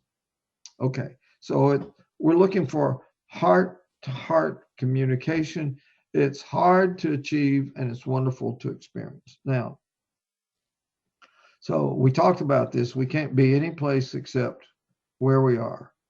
We are where our hearts are. We can't be any place else, and peak performance comes straight out of that place. Thea, I'm going to, because of time, I'm going to stop here. And let's go. Excuse me. I want us to watch. I'll give you the background, because where we're going out of this is we're going to, Thea, if you can get up, Rapala, I want you to understand something here. I use these experts, and I can go get you a bunch more bestsellers that are starting to recognize that the heart's the issue. They're just not calling it that. They're calling it the right brain. But when you call it the right brain, you can end up way shallow view of what it's really all about. This is a wonderful book, and it's shallow. He uses the right words, heart and spirit. He uses a lot of right words. It's got some good thought in here. But you get back to the language of the heart's images, and it is that, then you're still short of where the Hebrew wants to take us. The real breakthrough, the real secret is back there, where God said it's the images of the thoughts of the heart. Bang. And he just told us where the heart is. He just told us that thoughts have images. We'll look at that another way. One of the leading guys, Damasio, they're talking about giving the man a Nobel Prize because he says it's impossible to have a thought without an image. Leading neuroscientists, okay? So we're not off here in some strange thing. We got support every place you want to turn for what we're talking about. But we're going to look at a video here. And this video is just part, but it's a short one. But you're going to hear a man that is being paid big bucks. And if you drive an SUV, you're going to understand why you drive the SUV you do. And you're going to understand why many things don't work that companies try to promote, because they don't have the right code. What's the code word for whatever we're all about? When you see this, you're going to understand why I'm looking for 120 people will start saying quantum is the code word of the 21st century. And that but just becomes part of your absolute knowing, not an opinion, a knowing. You see it and you know it. The code word of the 21st century is quantum, and it's going to change everything. Already has. That's the reason we're here. But it's become more and more pronounced. And when we get to quantum computers, it's over. Quantum computers in the future is going to be dominating everything. So let's watch this, because you're going to hear a man use horrible words to describe what we've been talking about. But listen to the very first statement he makes. He's being introduced, and I want you to listen to the first statement that he makes, and it'll be exactly what has been all my life. Why do people do what they do? Pi lives in a baronial mansion in upstate New York. Price quality relationship. Fortune 500 companies and their advertising agencies flock there Levels of value. to drink French champagne, admire Rapai's many cars, and listen with rapt attention to his insights on the irrational mind of the American shopper. And we have to understand for each product what is the dynamic behind that. What is it that people are really buying there? We still have people that buy things that they don't really need. Sometimes a product is not expensive enough. What sets Rapai apart from many other market researchers is his belief that consumers are driven by unconscious needs and impulses. My experience is that most of the time people have no idea why they're doing what they're doing. They have no idea. So they're going to try to make up something that makes sense. Why do you need a Hummer to go shopping? Well, in case I need to go off-road. Well, you live in Manhattan. Well, you didn't need a four-wheel drive in Manhattan. Well, sometimes I go out and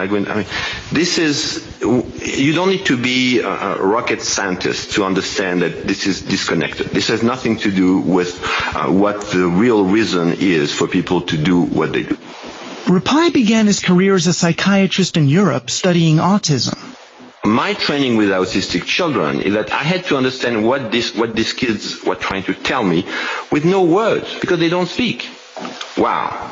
So then that's part of my training. How can I decode this kind of behavior, which is not a word? Rapai claims that there are unconscious associations for nearly every product we buy, buried deep in our brains. One of my discoveries was that when you learn a word, whatever it is, coffee, love, mother, the first time you understand, you imprint the meaning of this word, you create a mental connection. And so actually every word has a mental highway. I call that a code, an unconscious code in the brain. Corporations love the idea of buying a single key to the psyches of vast numbers of consumers, a simple code that lies behind millions of individual decisions. Rapai gave up psychiatry and says he has never looked back. I have 50 of the Fortune 100 company as clients. Tonight, Rapai has been invited to speak to the Luxury Marketing Council of America. The premise of the council is to bring the smartest minds in marketing together and help us all figure out ways to get more money from customers with the most money. Rapai has been commissioned by a handful of big companies like Boeing and Acura to break the code on luxury. We're just delighted to have you with us. Thank you.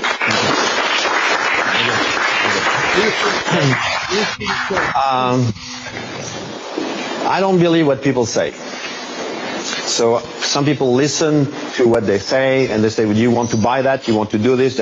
I don't believe what people say. I want to understand why they do what they do. I found this word, and with that I want to understand you guys. And this is the word. I hope I didn't make a mistake, but the right spelling? To crack the code on luxury, Rapai conducts a series of focus groups. I'm serious. That's what I want to understand, how you feel about it. And anything for me is interesting.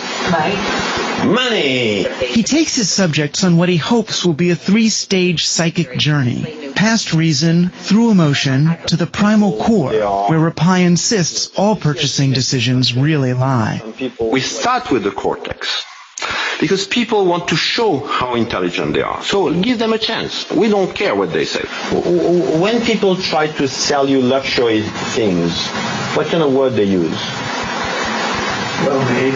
Well-made. Nothing new there. And then we have a break. They're usually very happy with themselves. Say, oh, we did a good job, and so on. When they come back, now we go into the emotion. And I tell them, you're going to tell me a little story, like if I was a 5-year-old from another planet. So suddenly they are into a mindset that is completely different. They don't try to be logical or intelligent. They just try to please a 5-year-old from another planet. I will send you and your entire family to Maui. They don't understand what they're doing anymore. Good. That's what I want. At the end of the second hour, when we go to the break, they say, this guy is crazy. What is he doing? I thought I understood what we were doing. Now I don't understand anything. I mean, I get paid to do that. This is excellent. This is what I want. We chose it for a new reality show. That's what it is. A reality show. Right. Wait, there's 19 of us? They're gonna give we you, all have our rooms? They're going to give you $1 million. They want to see how you spend it. Maybe that's you what waste it or not. Yeah, right. Then when they come back for the third hour, then there is no more chairs. Oh, what is going on here? How come no chairs? And I explained to them that I would like them to try to go back to the very first time that they experienced what we're trying to understand. Make yourself comfortable. Rapai is hunting for our primal urges. He's after what he calls the reptilian hot buttons that compel us to action. It's absolutely crucial to understand what I call the reptilian hot button. My theory is very simple. The reptilian always win. I don't care what you're going to tell me intellectually. Give me the reptilian. So I'm going to turn the lights off now, and we're going to all relax together.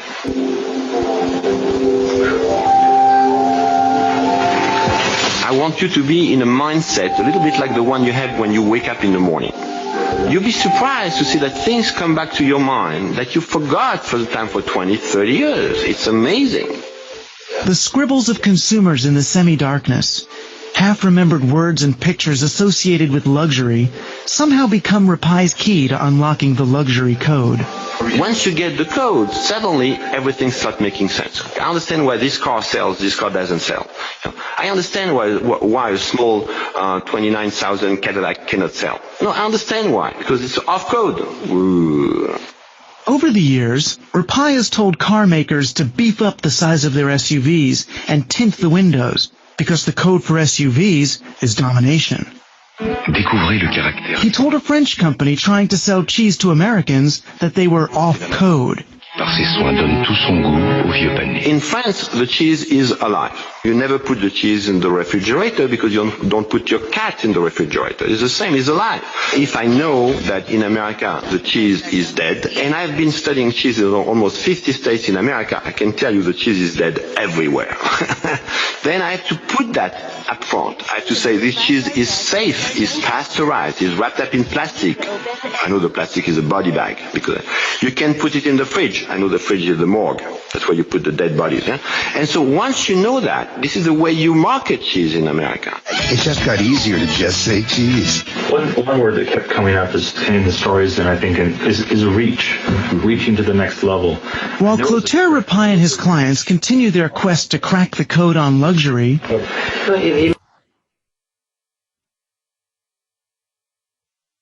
Okay. All right. Now we're about ready for some questions or comments here, but Rapai worked with autistic children, and he worked with autistic children for years, and he had to learn what the children were trying to communicate because they didn't talk and he couldn't get it through words. So he became an expert on reading signals coming from the heart. He says there's a code that is inside the reptilian because of who he is, and he doesn't understand who made him. Okay, so he's a foolish man from the left that is starting to understand some things about what the heart is. But what he really said, if you understand the heart, is he said, there are the original experiences that somebody had with luxury items. And I want you to lay down, get still, think of the first experiences that you had with luxury, and then start to make some notes about it. How did you feel about the first time you saw luxury? Wow. All he did was say, tell me your first fractal about luxury, and then tell me the second fractal that reinforced the first one. And what that establishes inside you is a code. And that code, if we can find the right word that will address those images properly, then we can expect over a period of time successful use of words that we use to describe what it is we're doing that can touch people at a heart level.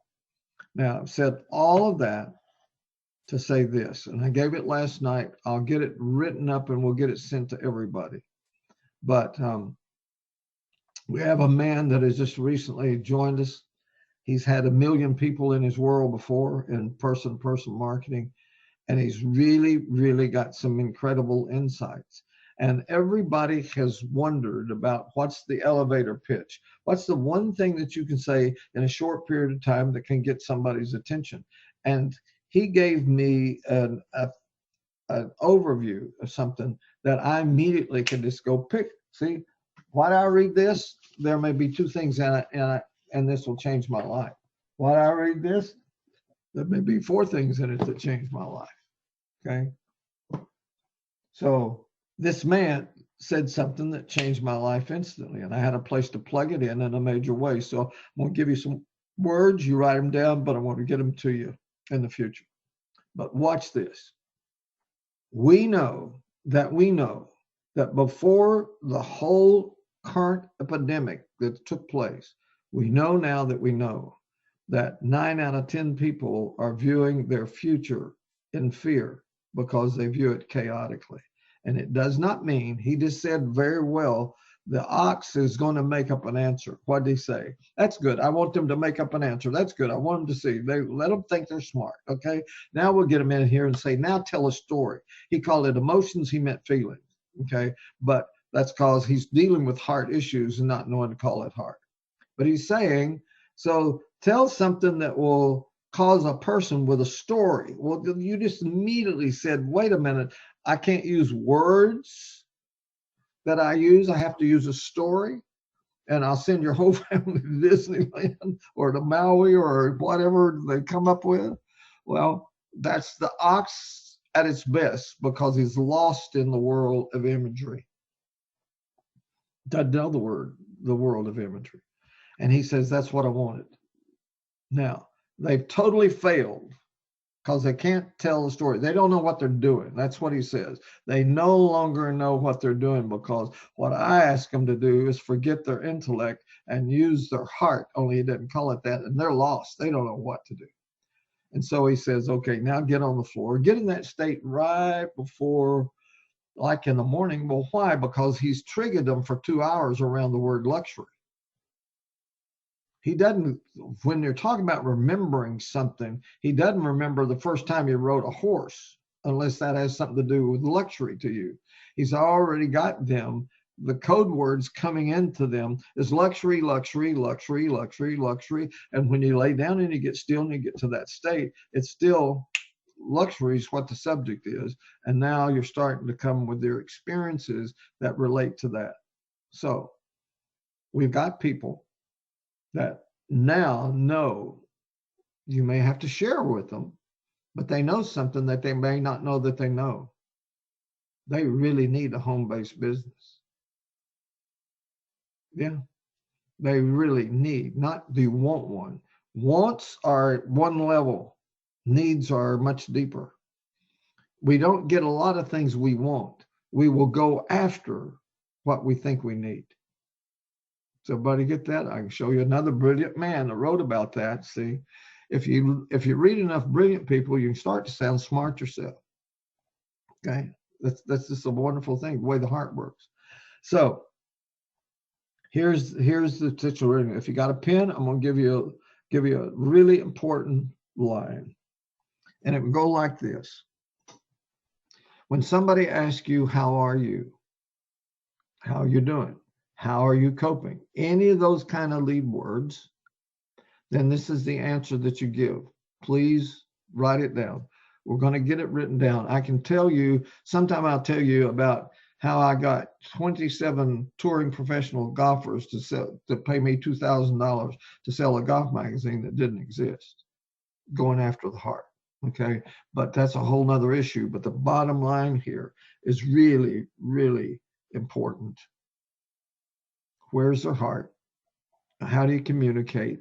And if, in order for us to start saying the same things, we're going to have to get some small scripts that can be easily learned. I'm not talking about books, just small opening line, lead lines that everybody starts using.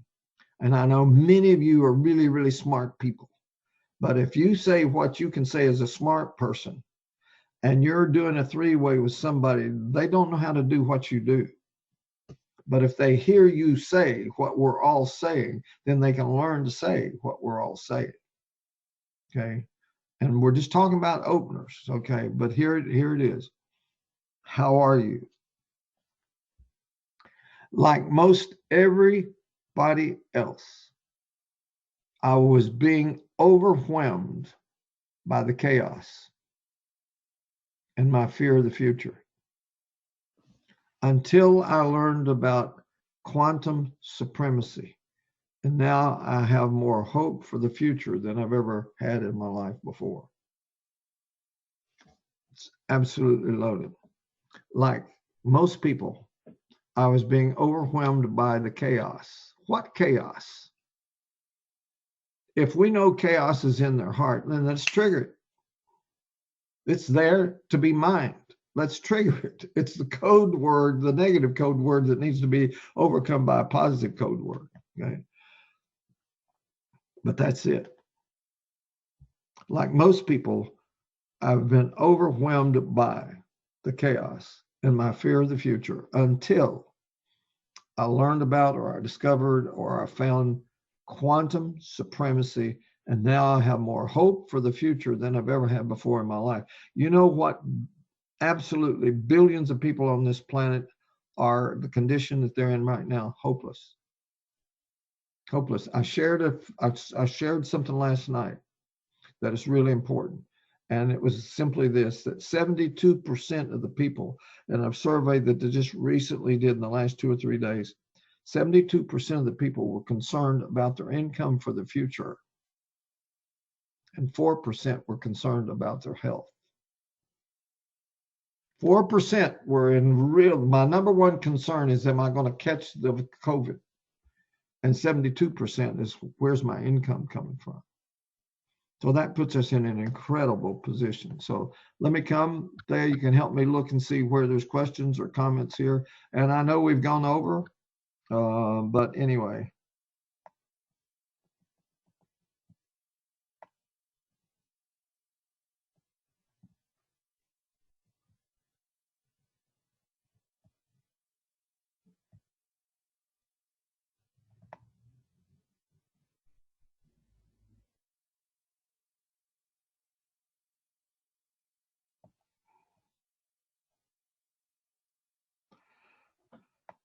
James Potterfield's acting like affirmations. Affirmations are just, it's been taught by most motivational teachers. Have you some things that you get up and say to yourself? Look in the mirror and say, I can do this. I can do this. Affirmations. I'm fearfully and wonderfully made. True. But is that a self-centered statement, or is there something about gratitude in it? There's a whole different aspect. But that's what we mean by all of that.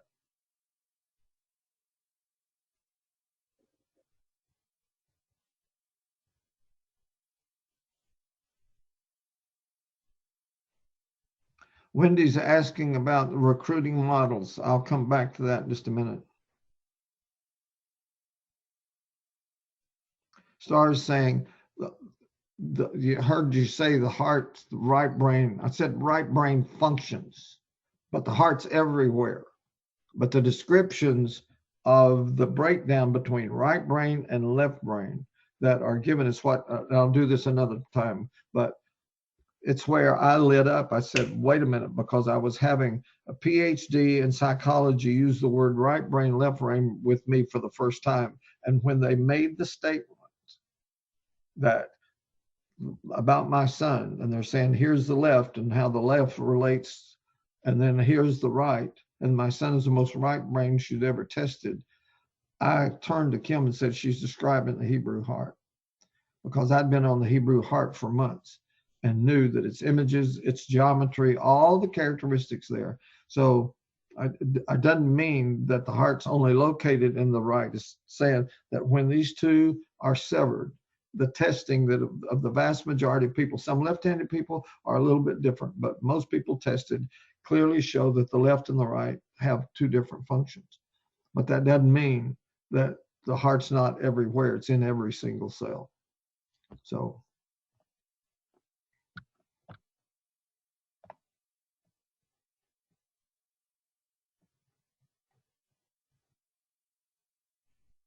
Yeah, Francis got some knowledge here. He's talking about going into some detail about the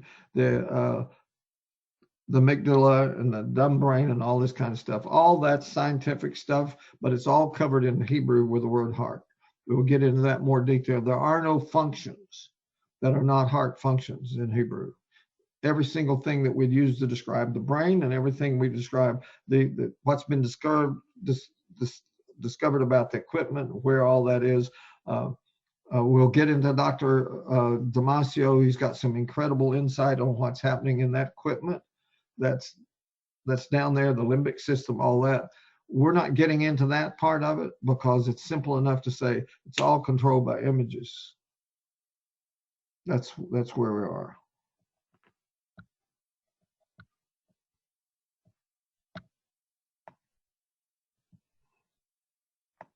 Well, there's some of you that are asking questions that are way beyond the possibility to answer here, which is, okay, how do I get free from the past? That's not what we're here to talk about today. We can talk about it in other sessions, okay? Thea will do a whole session with Big Mike's got a great question that comes out of the Hebrew.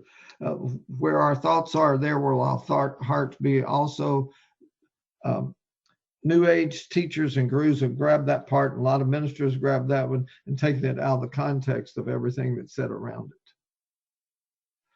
And what's being said around it is if you're around a greedy person that don't want to share food, all those kind of, there's just a lot of insights that can come from that. So Joe's saying being overwhelmed. Okay, he's asking about the phrase. So let me give it to you one more time. We'll try to get this out in print because what I'm saying is that every single person that wants to build a team and build it, as Forberg talks about, he talks well about building from the ground up and how you get three, you get three, you get three, you get three, and you learn that is the core root, and you're building depth. And then you add more, like he's up to 15 or 16, but he's built depth, and he's got 1,300 plus people that's in his group already because he's built thinking in terms of quality, depth, instead of can I just go as wide as I can go. And so here's the phrase. The phrase is simply this. Somebody says, how are you? And let me just turn this one more. I know that we're past time and some of you are going to have to go, but I can tell you how I'm going to use this phrase, even if somebody didn't say, how are you? Because I can use the phrase and set it up. I can set it up by really simply saying to somebody, how are you? How are you handling all this? You know, what's this chaos? Boy, I've never seen anything like this chaos. What am I using? If I use the word chaos, I'm activating it in them. It's there to be activated. I know. All I got to do is trigger it. What do we just hear Rapali say? What's the code word? What's the code word? Well, our code word that we want to go touch and fix is chaos. So let's get it in our vocabulary. What's our solution? The solution is quantum. That's the code word for the 21st century. And there's no doubt about it. If you stop and think and you look and say, what is the code word? And what's going to flush it out big time is the quantum computer. And that's why we've taken this math. The minute I saw what they're saying about the quantum computer, the instant I saw it, they can just tell you, I knew immediately I was going to adopt that vocabulary because I could make it fit what I was doing with the compensation model. Okay. And so here's the thing. I could say to Thea, how are you handling all this? I mean, what's more chaotic? And let her speak for a minute about the chaos. You know, where is she? Did I get it activated? You know, where is it? And then I can say, Thea, just like you and just about everybody else, I was being overwhelmed by the chaos of my fear of the future until I learned about quantum supremacy. And now I have more hope for the future than I've ever had in my life. This is absolute time to do something completely different in home-based businesses. I'm going to go back up here to somebody that asked a question about the network marketing world. Let me see if I can find it. Okay, Wendy. She's asking if there's certain types of people that were targeted, certain strategies to be implemented. No, the bottom line is really simple. The concept of person-to-person marketing is the greatest concept in the history of the world. The entire world works on person-to-person communication. It's the way that Amazon became a giant. It's the way that, excuse me, Google became a giant, and none of them have run big ads. They don't have to. They had a big enough paradigm shift that before long, everybody was telling somebody else about them. Have you been? I remember the day that my daughter-in-law said, have you heard about Google? No, she took me in Google. I've not left Google since. Okay, so come on. So here's the reality. The reality is that the math models, the man I told you about that gave me this wonderful insights. Where do you go when somebody says, how are you? What? And I love the way he says, you got something that you say it hot with passion from the heart. In other words, you get it inside you so much that you believe this enough that you can say it with conviction, not because you memorize it, because you now believe it, okay? And so the bottom line is, I said to him, who's been in the industry of person-to-person marketing for over 40 years, do you know of a single compensation plan that does not leave out 97% of the people by design? And he said, no. So it's not that people were targeted. Everybody's trying to get everybody. Everybody's trying to get everybody. But if the model is not designed in a way that anybody other than professional recruiters can make money, then it's a design for everybody to fail. That's what we're changing in a substantive way. Everybody that's productive here can earn money here, not get cut out because there's blockages along the way. Another part is we're not even requiring people to put in money.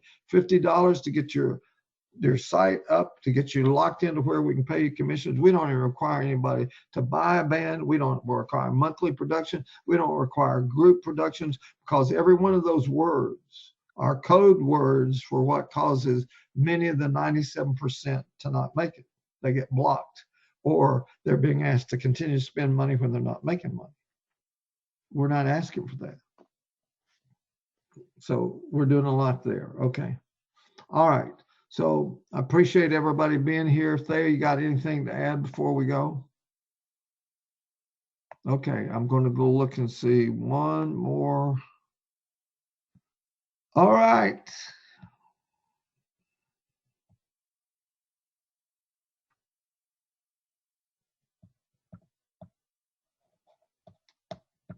Okay. All right, everybody. Thanks. Have a great day.